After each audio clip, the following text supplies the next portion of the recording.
Sziasztok, én a Disherceg vagyok, és ez itt most egy cségós videó, amiben egy ládát fogok kinyitni, egy főnixet. Kést kapjak?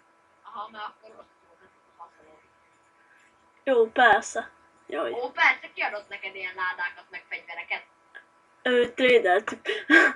Na, tehát itt van. Nagy nehezen megküzdöttem érte. Igaz, a kulcsot, ez jól. Sikítsa valamit, ami jó lesz. Hát én szeretnék egy AVP Asimovot. Persze, kinek szeretnéd a tím? Hát azért egész jó fegyverek vannak benne. Na, kulcs használata.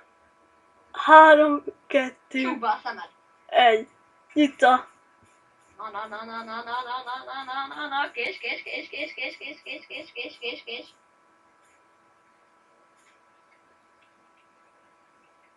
Na, gyerünk!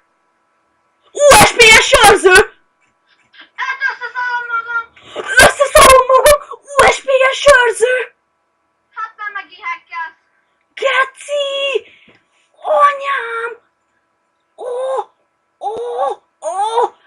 Anya! Úristen! Hol, geci? Akik régebb óta játszanak, azoknak egy nagy rakás szarden.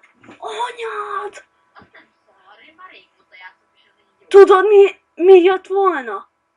Ezelőtt UMP 45 tizedes és USP őrző. Geci! Anyád! De jó néz ki. És ez az első unboxingom volt, tehát Geci, hát akkor ennyi lett volna ez a kis unboxing. Remélem tetszett. Sziasztok! Na, itt is hackel. Na köszönj már el! Ja? Sziasztok!